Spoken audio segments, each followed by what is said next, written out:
West Indies को हम कैरेबियाई देश कह सकते हैं? क्या हम उसे एंटीलीज कह सकते हैं?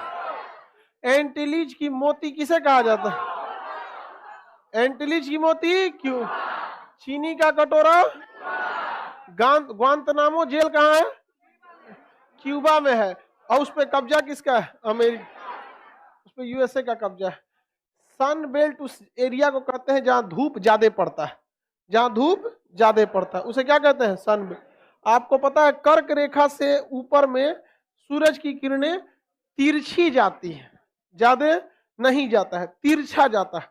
भारत के भी बीचों बीच से कौन सी रेखा गुजरती है? हम लोग बिहार वाले ऊपर में है, यूपी वाले इधर है। ऐसा थोड़ी कि हम लोग क्या गर्मी नहीं पड़ती है। आ तो रहा है मई का महीना, रुकिए देखिए कैसे कड़कड़ा देगा एकदम। गर्मी पड़ती है कि नहीं पड़ती है जी? भयानक गर्मी पड़ती है वहां पे। गर्मी का दिन आएगा, डेली एक दूगो लड़का बेहोश होते रहता है।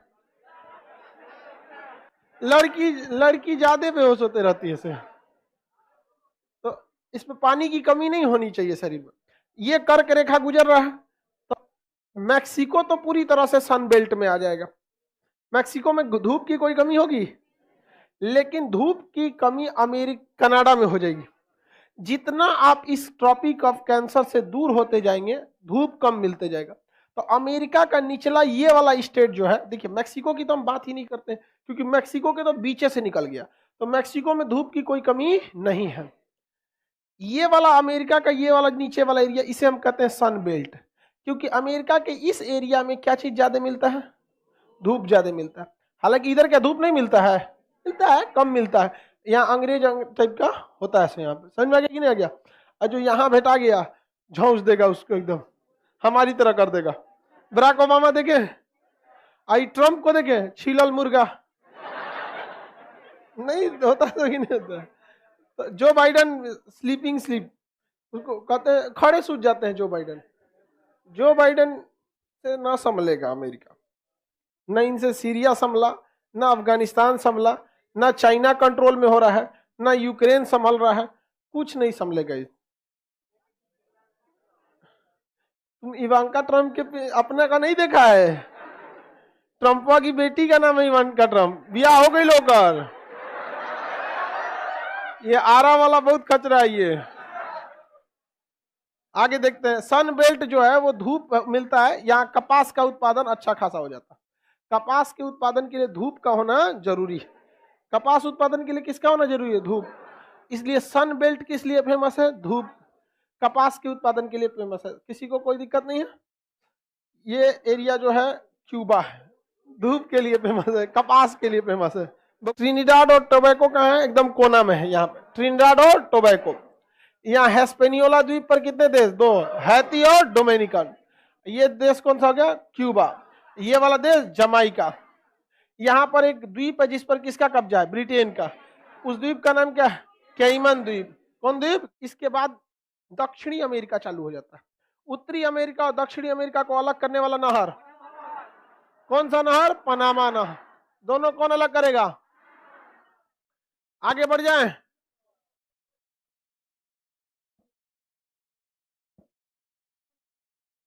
किसी को कोई दिक्कत नहीं है? ये नहर कौन सा है? पनामा नहर। पनामा नहर। ये देश कौन सा हो गया? कोलंबिया। आप दक्षिणी अमेरिका खोलिए, साउथ अमेरिका, दक्षिणी अमेरिका खोल दिए। कौन सा देश मिला आपको इधर? कोलंबिया मिल गया। कोलंबिया। इसका नाम कोलंबस के आधार पर पड़ा है। इसका नाम किसके नाम पर पड़ा है? कोलंबस। कोलंबस के नाम पर इस देश का नाम क्या हो गया है? कोलंबिया। क्या नाम हो गया है? कोलंबिया। कोलंबिया में मूंगा का उत्पादन बहुत ज्यादा होता है। एमराल्ड बोलते हैं जिसे। मूंगा होता है ना गहना वहना पहनने के लिए, तो मूंगा के लिए प्रसिद्ध है कौन देश? कोलंबिया देश। कौन सा देश? यार तुम लोग पॉलिटिक्स वाला बात क्यों करता है लोग कमेंट में?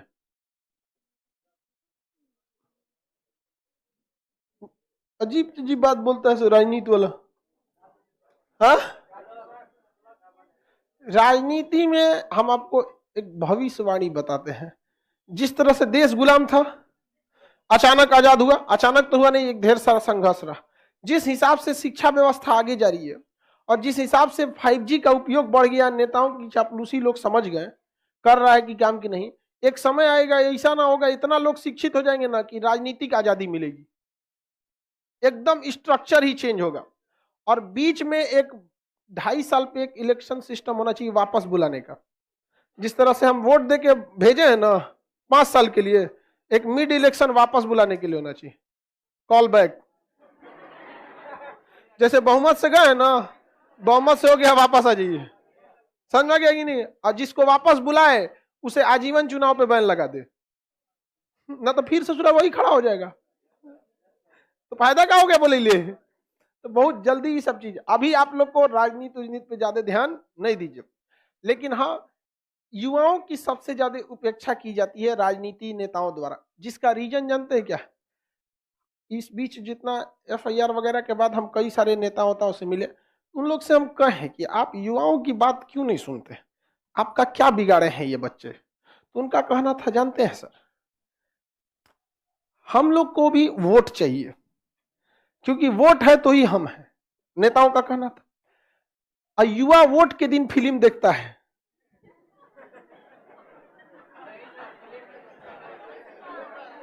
हम कहे ठीक हुआ तुम बता दिया, अब हम हर युवा को कहेंगे कि जाके तुम अपना पावर दिखाओ। और जिस दिन आप हमको भी कहीं ना कहीं सही लगता है ये उसका बतिया कुछ हद तक, मतलब सब तो ऐसा नहीं, लेकिन कोनो पटना में रहेगा तो जाएगा नहीं, लेकिन कोई छोट मोट रहेगा ना तो चल जाएगा वोट डालने, समझा क्या? मुखिया को वोट डालने मार के चला आएगा वो। तो वही कहा कि सर आप युवाओं को बोलिए कि वो वोट डाले। हम कहते तो जरूरी चीज है, ये तो उसका अधिकार है, लोकतंत्र है, वरना फिर मतलब ही क्या बनेगा। दूसरा हम कहते तो महिलाओं पे क्यों नहीं ध्यान देते हैं आप लोग, उनका भी तो विकास बहुत कम हुआ है। तो कहे कि देखिए सर, महिला से कहेंगे वोट मांगना है, उससे अच्छा उसके घर का जो पुरुष है उसको मना लेंगे, तो उसी को कहेगा कि दियो रे। तो हम कहें कि देखो भाई साहब, ये कितना अंदर तक ये सब रिसर्च किया है, सब एकदम उन सब का रिसर्च एकदम सॉलिड है। मान के चलिए आप लोग हैं, आपका भाई जहां कहेगा तो ज्यादातर चांसेज है कि आप वहां दे दीजिएगा, मतलब एक पापा भाई, और अगर शादी हो गया है तो पति, तो पुरुष पर टारगेट करते हैं सब। और कहीं ना कहीं ये बात उसकी 100% तो कोई चीज सही नहीं हो सकता है कि नहीं, एब्सोल्यूट चीज तो कहीं नहीं हो सकता, लेकिन एक इन्फ्लुएंस आ जाता है कि नहीं? नहीं मानेंगे, भैया पिटबो करता है सब, हाँ नहीं पीटता है, हमारी बहन रहती तो हम डेली झगड़ा करते।